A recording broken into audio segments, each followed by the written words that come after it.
देता हूँ कि जब अंत समय का आएगा तो ऐसे ही वो भी इन शिकायतों की सैया पर पड़ा होगा। इसलिए आज तीरों की सैया भीष्म पितामह 56 दिन तक रहे।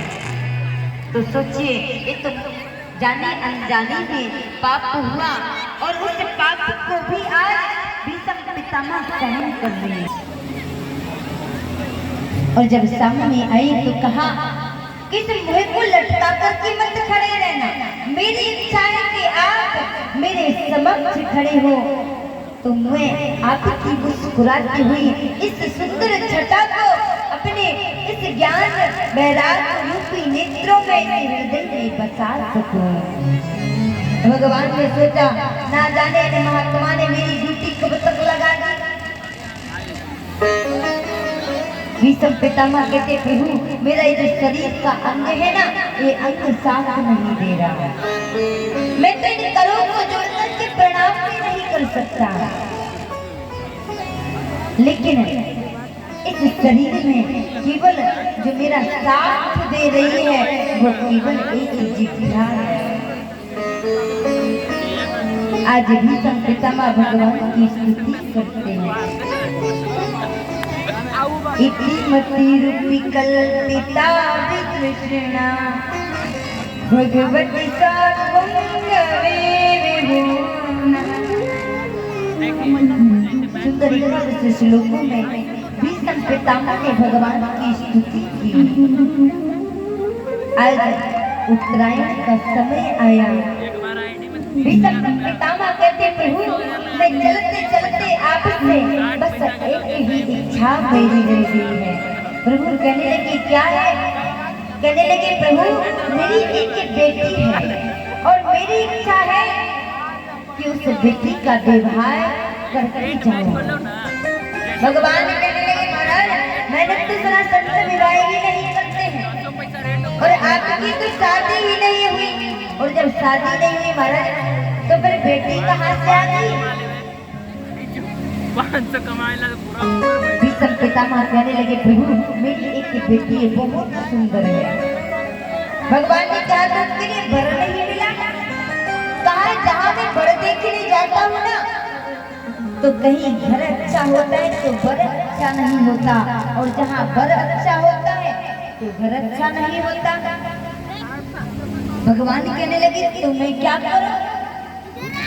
आज बाबा मुस्कुरा करके कहने लगे, प्रभु मैंने जब आपको निहारा तो मुझे लगा कि मेरी बेटी के लिए घर भी योग्य है और वर भी योग्य है। अरे संसार की बेटियों से मेरी बेटी बहुत हटकर के है, बहुत सुंदर है। इन संसार की बेटियों में तो मुझ सबका अभिमान होगा, लेकिन मेरी बेटी में अभिमान नहीं है। और कहते हैं, सूत्री बेटे लोगे इतना दे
लेकिन मेरी इतनी सुंदर बेटी है, इतने सुंदर गुण है कि मेरी बेटी के जैसे सुंदर गुण किसी के पास नहीं है। भगवान ने कहा कौन है इतनी सुंदर बेटी, दर्शन तो कराओ, मैं भी तो उस बेटी को देखूं। भीष्म पितामह कहते इतनी मती रूपी मेरी बेटी इतनी सुंदर है जिसके मन में कोई ईर्ष्या नहीं है, और मैं चाहता हूँ कि आप मेरी इस मती रूपी बेटी के साथ विवाह कर लीजिए।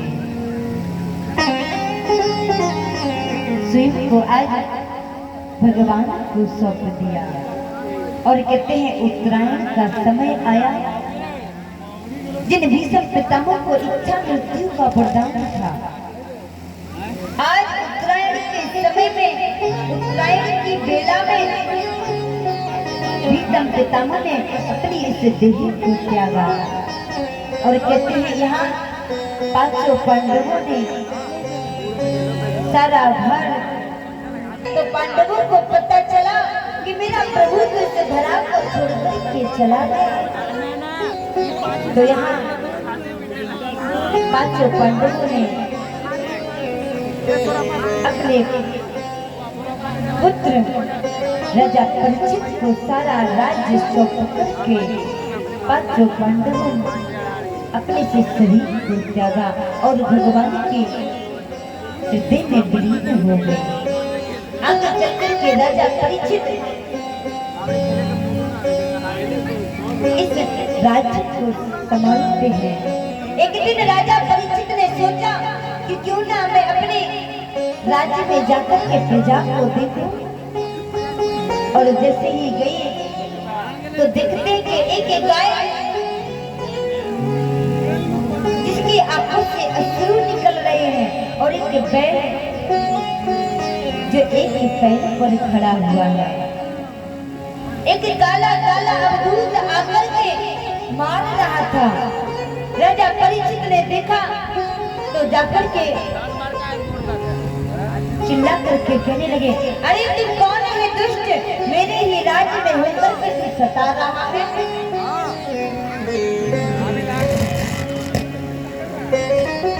पूछा, कहा जो गौ है ये धरती धरा देवी है पृथ्वी के रूप में, और जो बैल है ना ये धर्म का अवतार है, जिसके 3 पैर टूट गए हैं, केवल एक पैर बचा है वो भी धर्म का। और जो काला काला भूत है ओ महाराज कलयुग, जब राजा परीक्षित ने पूछा तो कलयुग हाथ जोड़ कर कहने लगा, महाराज मुझे क्षमा कर दीजिए।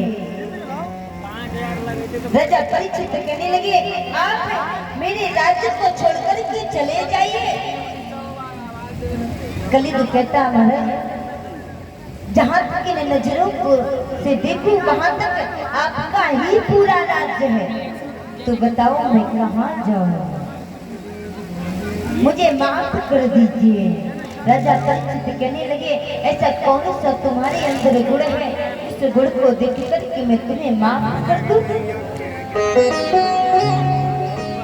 कलयुग कहता, महाराज भले ये मेरे अंदर अवगुणों के खान है, लेकिन एक ही गुण मेरे अंदर बड़ा सुंदर है, क्योंकि सत्य द्वापर त्रेता में तो लोग तपस्या किया करते थे, जब भगवान के दर्शन होते थे, लेकिन कलयुग में कलयुग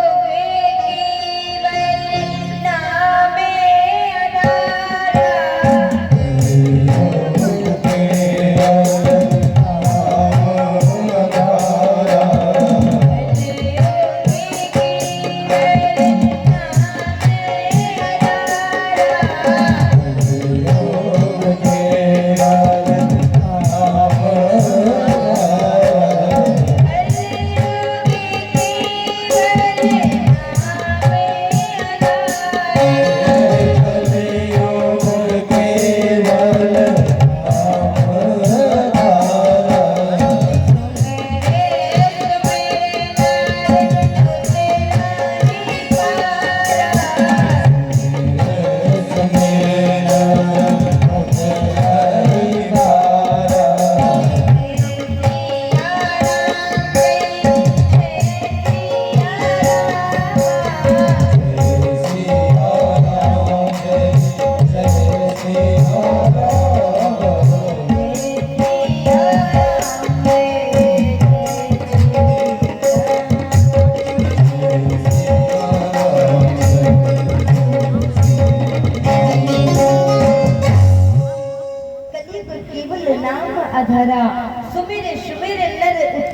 पारा तत् फलम ना अस्ति तपसा ना योगे समाधिना।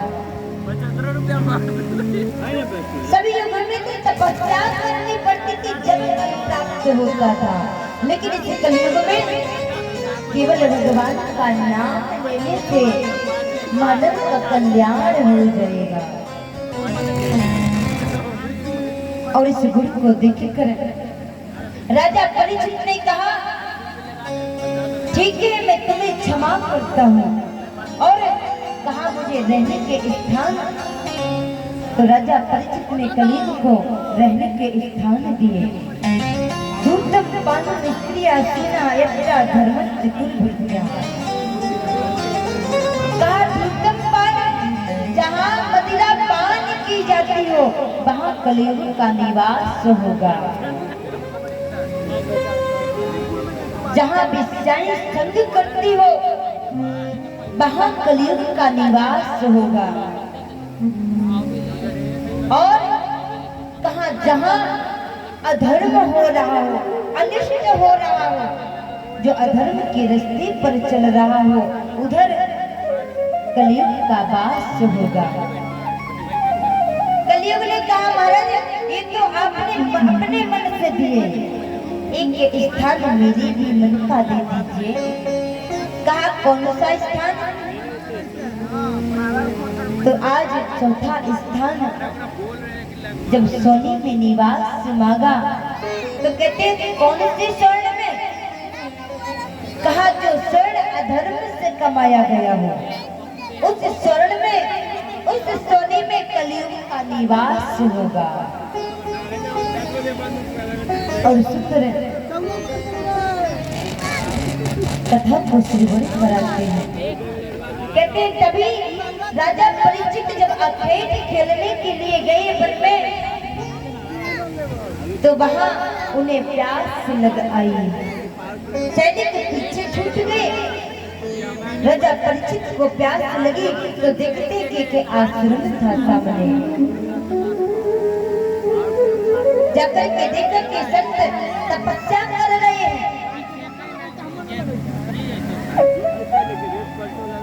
राजा परीक्षित ने कहा महाराज मुझे प्यास लगी है, क्या पानी मिल सकता है? लेकिन संत जी तो तपस्या कर रहे थे। जब नहीं सुना तो राजा परीक्षित को लगा कि शायद मुझे देखकर के इन्होंने नेत्रों को मुक्त कर दिया। और राजा को लगा कि ये तो मेरा अपमान कर रहे हैं। प्रजा का धर्म होता है राजा की आज्ञा का पालन करना। तो राजा परीक्षित ने एक मरे हुए सर्प को लेकर के संत के गले में डाल दिया। परीक्षा ली कि संत सच में तपस्या कर रहा है या मुझे देख करके नेत्रों को भंग कर दिया। यहाँ संत का बेटा श्रृंगी ऋषि गंडकी नदी में स्नान कर रहा था। यहाँ जब मित्र ने देखा ये दृश्य तो जाकर के श्रृंगी ऋषि को कहा। अब तो जाकर के श्रृंगी ऋषि ने अंजलि में जल लिया और श्राप दे दिया।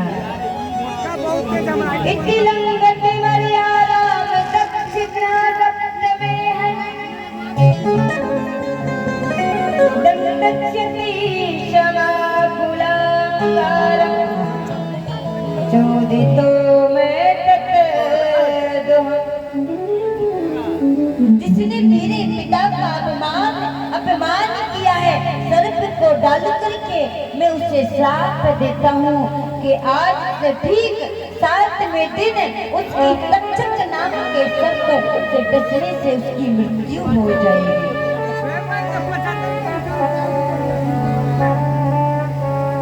कहा इतना बड़ा अपराध राजा परीक्षित से कैसे हो गया? इसलिए क्योंकि जब आखेट खेलने के लिए आए तो जो जरासंध का मुकुट था आज उस मुकुट को पहन लिया। वो अधर्म रूपी मुकुट को जब पहना तो कलियुग का निवास हो गया और ये राजा परीक्षित से अनर्थ हो गया। आइए बाड़ी को यही विराम देते हैं और सभी लोग सुंदर मस्ती में झूमते हुए भजन को और इसके बाद आरती। सभी लोग ताली की सेवा करते हैं। श्री राधे।